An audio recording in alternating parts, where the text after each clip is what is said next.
morning, everyone, and welcome into the Monday Morning Scramble, where we are rehashing the Cardinals' 28-25 loss on Thursday Night Football. And guys, we were just talking about how it feels like so long ago that game even happened, but they did suffer the loss. It was a close one in the end. Lisa Matthews, Kyle Odegard, Jody Jackson, Zach Galia here with you now. They started off probably the best that they have all season, just with the featuring and showcasing running back Kenyon Drake. He got the touchdown there. You could have asked for a more seamless opening drive, and then it was all 49ers at that point. Jordan. Yeah, I mean, they almost beat the only undefeated team left in the NFL, and so you take a lot from that. I think the fact that Kenyon Drake could come in with just about 72 hours to prepare for this was fantastic, and that he was so effective. And then there was kind of ebb and flow in this game, but they roared back. They've shown that resiliency that we've seen. Unfortunately, that was a very helpless feeling at the end of the game when the offense wanted to get back on the field and they just couldn't. It was the defense unable to. I think they converted 2 third downs, and you know the third downs were a problem. It was also the third and long. Third downs, obviously, if they're short, you know that's one thing. But there were third and long where you said if you just create a few of those opportunities, then you're good. Yeah, and it hurts being just so close, you know? Like if maybe we were down by 7, maybe 10, it's like, okay, well, undefeated team, you know, you're kind of going to battle through that. But just to get that close to having that final drive and be able to go back on offense it stings a little bit. Now, we knew going into this game, Kyle, that they almost had to play a perfect game, and that's not always, you know, possible, but they had to be seamless in terms of penalties and simple mistakes, dropping the ball, and they just kind of got behind themselves early on just to dig themselves out of a hole. Just kind of seemed impossible at the end. Yeah, it's tough when you get down by 2 touchdowns to a team as good as that, but looking at the overall scope of it, the Cardinals were, like Jody was saying, competitive against an undefeated team where you rewind back a year ago and this team was getting blown out in games like this. So I think the progress is very noticeable, very substantial, and the wins haven't come as often as you'd like if you're a Cardinals fan. But I think everybody is excited about the trajectory where the arrow is still pointing in the right direction. Yeah, and they did open up the second half with some juice. Keyshawn Johnson gets his first NFL touchdown. That was just great to see in terms of him and Andy Isabella, guys that have been working hard, and just for them to have that moment finally. Yeah, the speed from Isabella. Johnson, you know, you wanted to see him come up with a catch like that, and he did. And so these young receivers are now working their way in. We're 9 games in, and so that's a great sign. Because sometimes, you know, it does take rookies time to acclimate. I think a lot of people were waiting for Isabella, like when is he going to get more plays? But now it creates a huge threat because he's been in there as a decoy. I think teams have been respecting that. We've seen that on the misdirection. They are accounting for Andy Isabella. Now they've seen that it's deadly, and you truly do have to account for that. Yeah, and it seemed like on his touchdown run, it's like he didn't know if he was good to turn it up to that, you know, full speed. He just kind of like he was running, and you know, you just wanted to push him forward a little bit. It's like, oh yeah, I am the fastest guy on the field. Oh, yeah, I Forgot got about this. that. But yeah, it was an awesome moment too in the was. stadium. It was cool to see, prime time. It was clutch time in the game just for that to happen. Then unfortunately, like you did say, they weren't able to get off the field defensively. But Kyle, it will be interesting to see. There's so many weapons as far as receivers. We saw who was inactive, Bird. Demir Bird was inactive, and that's a guy who was starting earlier in the season. Keyshawn Johnson has been inactive at times. So how they're kind of just mixing and matching their lineup each week. Yeah, totally agree with Jody, where you're talking about these young rookie wide receivers who had not made a big impact yet, and you drafted 3 of them, and obviously Hakeem Butler is on injured reserve, but you wanted to see something out of Andy Isabella being a second-round pick.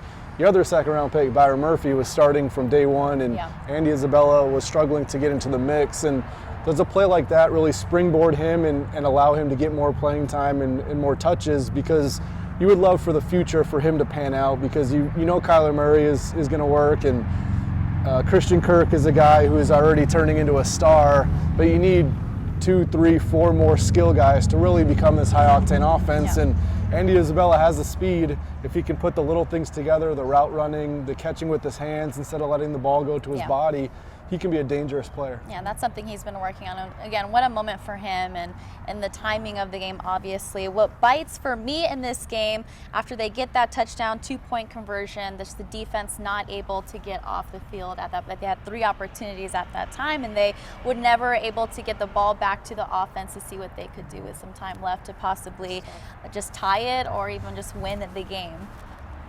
Yeah, it was tough. I mean, I think for me, what bites and kind of goes into that, I think we all feel like the defense held, it's a team effort. You don't want to, but I think we all feel like the defense kind of held this team back from being able to make that comeback, not getting the ball back. For me, it was the end of the second quarter.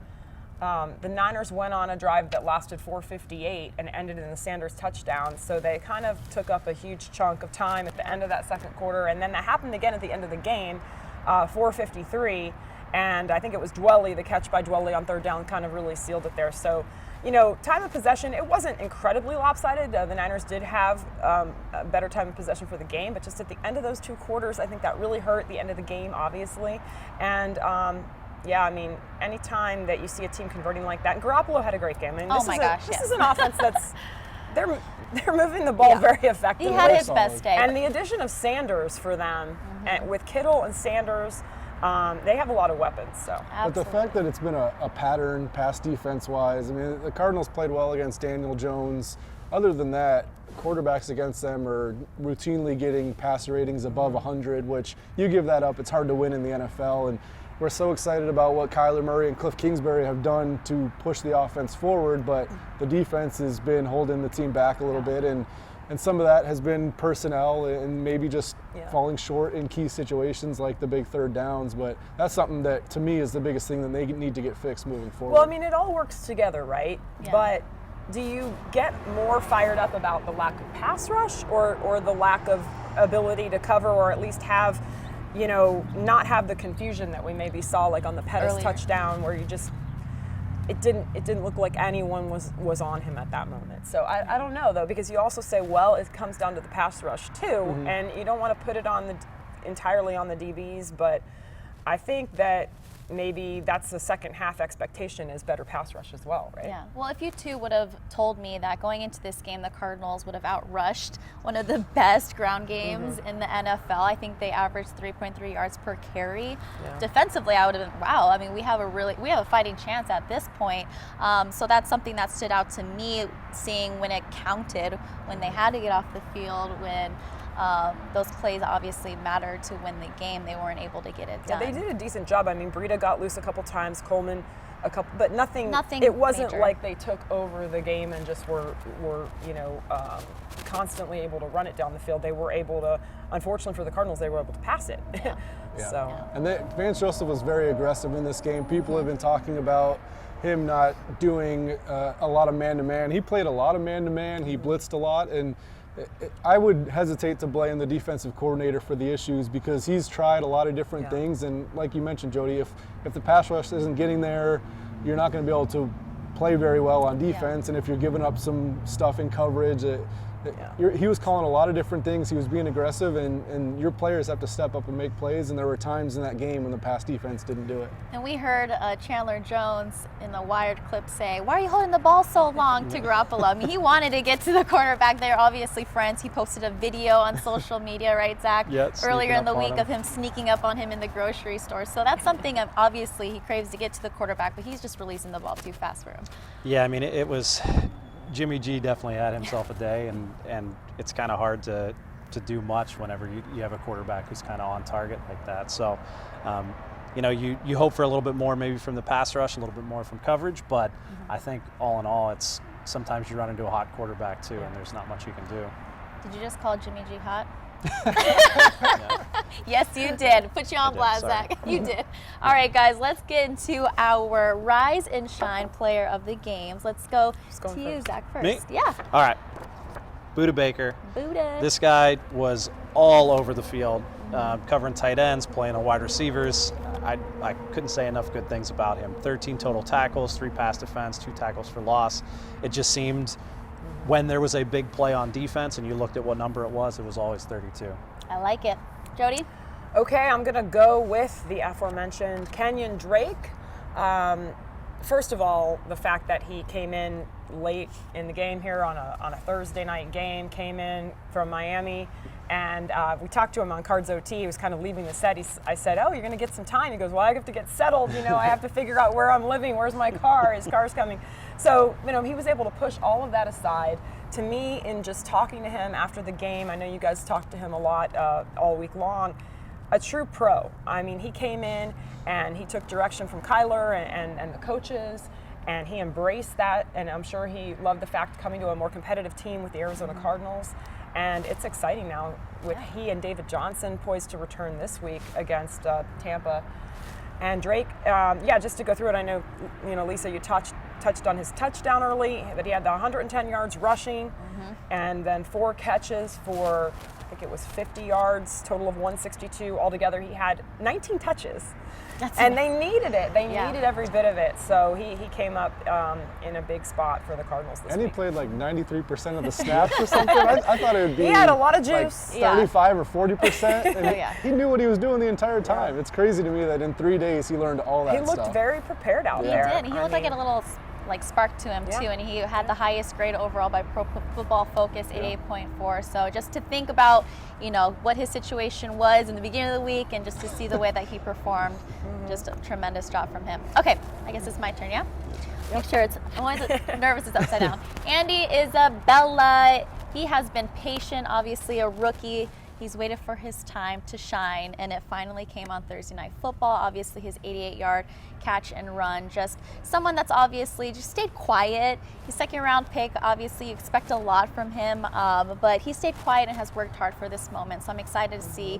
Finally, was able to showcase his speed. We talked a little bit about when he made that break, and he realized, okay, I'm the fastest guy on this field, so let me get into the end zone, and he did. Didn't even really look gassed when he came to the sidelines.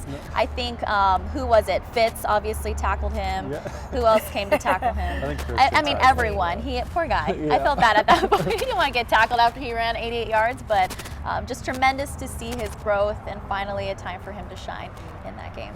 Really nice throw by Kyler Murray too. Looking back on that, and the ball went like this over the defender's fingertips. So that great throw too. Keyshawn Johnson, his sidearm, Topman, shortstop throw. Kyler's my honorable mention. Okay. Player of the game, rise and shine. Player of the game. Hashtag. But my guy is Justin Pugh, who did a really nice job. Injury to Justin Murray forced him to move over to right tackle. The Cardinals were in really dire straits, losing Marcus Gilbert, Jordan Mills, and Justin Murray. They were down to their 4th-string right tackle, and Justin Pugh actually had his highest Pro Football Focus grade of the season, regardless of position. And he was playing pretty well at left guard too. So the fact that he can move over, he's going against Nick Bosa and Dee Ford, and arguably the best defensive line in football. And Bosa did not have a huge game. So very impressive job by Justin Pugh overall, and the Cardinals needed it. And then Mason Cole moved in at left guard. He did a good job too. It could have been a real big issue against such a good D-line, but I think the offensive line overall did a good job for Kyler Murray. Yeah, and a line that has been so consistent throughout the year and cohesive together, the same guys playing in the same positions, have to switch it up, showed a lot of growth from them. All right, guys, let's bring home the bacon here. What week is this? Week 10? Okay, so we're at the halfway point, a little bit over the halfway point of the season. Now just give me, each of you, just what has stood out to you this first half of the season, and then going into the second half. Kyle first. To me, it's Kyler Murray and what he's done as a rookie. We saw how much talent he had. He was obviously the #1 overall pick, and there were high expectations for him, but he's completely put it all together in a half season of work, which even some of the best rookies didn't do that. You look at Peyton Manning's number as a rookie and different guys that didn't perform very well. Jared Goff had a really bad rookie season. But Kyler Murray has just come in and really lit the NFL on fire. And if he continues to progress the way he has, the Cardinals are looking at a star quarterback for a long time. And when you have that, you're competitive year in and year out. You look at Russell Wilson and Aaron Rodgers, guys that always have their team in the mix. And I think that to me is the biggest thing, where the Cardinals made a bold move, traded Josh Rosen, took Kyler Murray #1 in the draft, and so far it's looked like completely the right choice. Yeah, he doesn't even seem like a rookie to me anymore. No, I mean, not at at this all. point, he's out there calling the plays, telling guys where to line up, and Even when he arrived, he Yeah, was just like he's so just- cool. He never had those rookie moments. never had a rookie moment. All right, Jody. I think I do agree with Kyle. I mean, I think Kyler Murray has been outstanding. I mean, the little bumps that you see in the road are to be expected because he's a rookie. I look overall at this team, though, and they've lost, when David Johnson went down, Chase Edmonds, who's still not going to be back, I believe, this week against Tampa. But credit to the front office, Steve Keim, for going out and getting Kenyon Drake. When they've had to have adjustments, they've done it, so the coaching staff as well. So I feel like the organization is functioning at a pretty high level as far as making adjustments when they need to, when things aren't always going your way. You do need, obviously, everyone to stay healthy in the NFL. It never happens.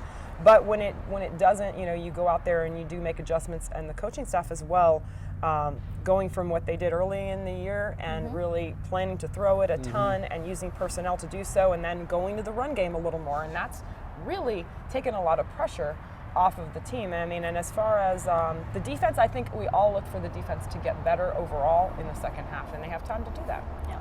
Absolutely.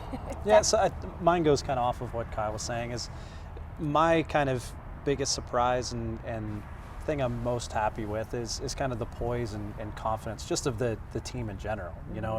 It's a very young team, it's a young coaching staff, but the moment never seems too big for them. It's whether it's a primetime game, whether you're down by 3 touchdowns, whatever it might be, with a rookie quarterback, rookie head coach, a lot of rookies on the roster and young guys, they seem to be rising to the occasion and just getting better each and every game. So it's definitely something you want to see as a Cardinals fan and something fun moving forward. Yeah, they've been so close in so many games. And you're like, oh, in Baltimore, you can think back to that. And just if they eliminate those mistakes, and obviously maybe it's like the first half jitters and getting everything ironed out. We'll see in the second half if they can do that The Baltimore going team, forward. that turns out, is pretty good. Pretty Just right? beat the Patriots. Just beat and the Patriots. The Cardinals are right there with them. Yeah, now the Cardinals are heading to Tampa Bay against very familiar Yes. faces. BA, we'll Todd see. Bowles. Todd Todd Bowles. I Bowles. mean, Larry Foote over there, Coach Rock. I mean, all of them. So we'll see what happens this week on the road. And the Cardinals do not have, mind you, a home game all of November. So until December, till they get back home. So it's not going to be an easy stretch, but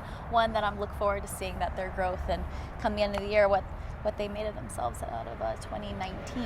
All right, everyone. Well, thank you all for joining us this morning on the Monday Morning Scramble. We're here every Monday morning at 10 a.m. on YouTube. See you next time.